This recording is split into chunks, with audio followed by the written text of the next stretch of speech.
un nuevo tipo de profesional. Un profesional más consciente de la familia entre la parte económica y la parte ambiental. Y eso me encanta mucho. O sea, porque realmente esa es la formación de valores, que nuestros estudiantes vean que su quehacer, como su quehacer, que no solamente debe ser económico ni de negocio, también debe ser esa armonía con el medio ambiente. Entonces, ¿qué es lo que vamos a hacer nosotros ahorita? Vamos a hacer un ejercicio de adecuar el currículum en un programa de ciencias ambientales. Vamos a tratar de meter temáticas de gestión de riesgos. Bueno, pues como ya explicaba la profesora, parte de los pasos para poder insertar la gestión de riesgo, lo que son las asignaturas, primero es revisar el plan general de toda la carrera y dentro de esto ver todas las listas de asignaturas. Dentro de cada asignatura ir viendo si mi asignatura entonces se puede o se da, existe la posibilidad de inserción. En este caso se tomó como ejemplo la carrera de ciencias ambientales. En la carrera de ciencias ambientales yo digo que todas las asignaturas se prestan a la inserción de la temática de la reducción del riesgo de desastre y, por ejemplo, tenemos en la clase de matemática introductoria o matemática 2, en esta clase se puede insertar a través de problemas, digamos, de resolver problemas aplicados a la parte de gestión de riesgo. En español general, como ya mencionaba el profesor, a través de lecturas, donde nosotros podríamos poder analizar el texto de esta manera, sería como un texto científico. En la parte de química general lo podemos ver desde el punto de vista de la presencia de elementos en la naturaleza que muchas veces en cantidades extremas se pueden volver tóxicos y estaríamos hablando de un tipo de amenaza antropogénica. En este caso tenemos la parte de biología que tiene que ver igual con la parte de lo que es la parte de flora, fauna, y ver también cómo ciertos procesos, por ejemplo la fotosíntesis o ciertos otros procesos se pueden ver afectados por la contaminación, por ejemplo, atmosférica. Igual en la parte de introducción a la filosofía, porque yo veo de que la gestión del riesgo viene desde el principio de todo, desde el concepto o la visión que nosotros tenemos de lo que es el riesgo y la educación que existe. En la parte de sociología, porque la gestión del riesgo tiene un componente social, es decir, cómo se inserta, por ejemplo, la ciudadanía a actividades de prevención, mitigación, cómo influye, por ejemplo, la formación en la escuela, la formación desde el hogar. Luego tenemos, por ejemplo, la parte de física. En la clase de física, ¿cómo yo relaciono? Porque en física nosotros podemos ver algunos conceptos, como por ejemplo el concepto de la gravedad. Yo veo y elijo, por ejemplo, el fenómeno del deslizamiento, está relacionado directamente con el fenómeno de la gravedad, es decir, tengo una pendiente y obviamente hay un deslizamiento porque hay un peso allá arriba que es atraído, digamos, la gravedad atrae. Y entonces, dependiendo del tipo de material, cierta zona, un cerro se puede derrumbar, como fue el caso del volcán Casita. Igual en física se ven conceptos como la propagación de ondas en diferentes medios. En este caso podríamos hablar de propagación de ondas sísmicas. Entonces, luego tenemos la parte de seminario de formación integral que ya está siendo aplicado y que podemos ver que realmente hay digamos, una relación bien directa con la parte de gestión de riesgo, información de valores. Luego tenemos la parte de bioestadística que tiene que ver con, por ejemplo, el análisis probabilístico de ciertos fenómenos. Por ejemplo, con qué frecuencia en Nicaragua se dan los sismos, con qué frecuencia se dan los deslizamientos. Luego tenemos la parte de agroecología. En la agroecología, ¿qué puedo ver yo? En la agroecología vemos, por ejemplo, manejo de plagas o enfermedades.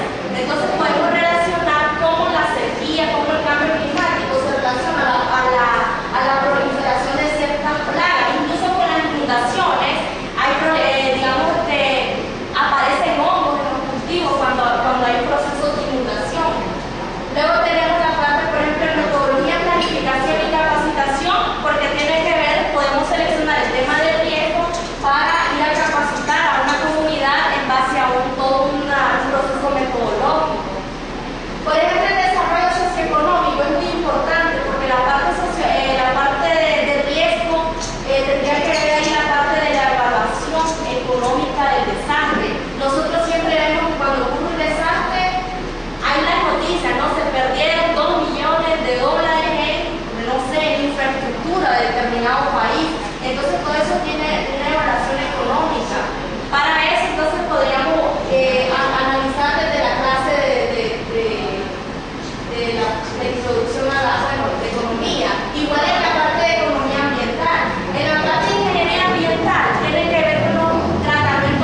Entonces, esto me va a servir para poder aplicar bien el concepto de ordenamiento territorial en base a la gestión del riesgo.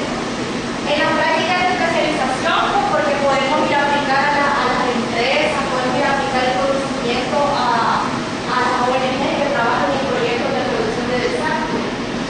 En la parte de manejo de cuencas hidrográficas se ve desde el punto de vista de una cuenca. La cuenca tiene, digamos, una geomorfología muy variada. Tenemos la parte alta de la cuenca donde puede haber deslizamientos, o tenemos la parte baja de los valles donde pueden ocurrir inundaciones. Entonces, el estudiante en esta clase puede hacer ese tipo de análisis. El manejo de ecosistemas acuáticos también hay una relación, porque nosotros podemos hacer análisis del impacto que tiene determinadas amenazas en este ecosistema. En este caso, por ejemplo, amenaza antropogénica, el derrame de petróleo en México. Podemos establecer entonces cuál va a ser el impacto que va a tener en el ecosistema de esa región. Igual cuando hay huracanes muy fuertes o cuando hay un tsunami. Si hablamos de un tsunami, puede ser de que vaya a afectar, por ejemplo, un ecosistema de arrecifes de coral. En la parte de manejo de áreas protegidas es muy importante también, porque ustedes saben que las áreas protegidas a veces son protegidas porque albergan especies en peligro de extinción, porque hay una especie muy especial de una determinada especie de árbol en particular, o orquídeas. Y en este caso es importante saber, por ejemplo, qué amenazas ocurren en el sitio para poder tomar las medidas adecuadas de conservación de suelo, conservación de agua, e incluso a la hora de planificar las actividades de esa área protegida, por ejemplo, restringir el uso. No le voy a decir a un productor, bueno, usted puede cultivar ahí en su finca y ni siquiera sabemos, por ejemplo, si ese cultivo se puede perder todo con un derrumbe que puede haber en la zona. De hecho, ya hay casos para el huracán Mitch, donde, por ejemplo, en toda una finca se perdió todo el cultivo de café. Entonces, es bueno que nosotros hagamos ese análisis en estas áreas protegidas para poder alertar a los productores. Luego también la parte de elaboración de documentación científica, igual, porque después de que hacemos una investigación aplicada, digamos, con estos conceptos, vamos a poder elaborar cualquier artículo científico para publicar o a través de un medio de comunicación. Y bueno, pues eso es en el caso de la carrera de ciencias ambientales. En el caso de otras carreras es tomar siempre el plan de estudio y ver qué clases nosotros podemos insertar en la gestión del riesgo. Quizás en otras carreras, como les dije antes, no sea posible insertar en todas las asignaturas, pero de hecho en todas se puede llevar. Creo que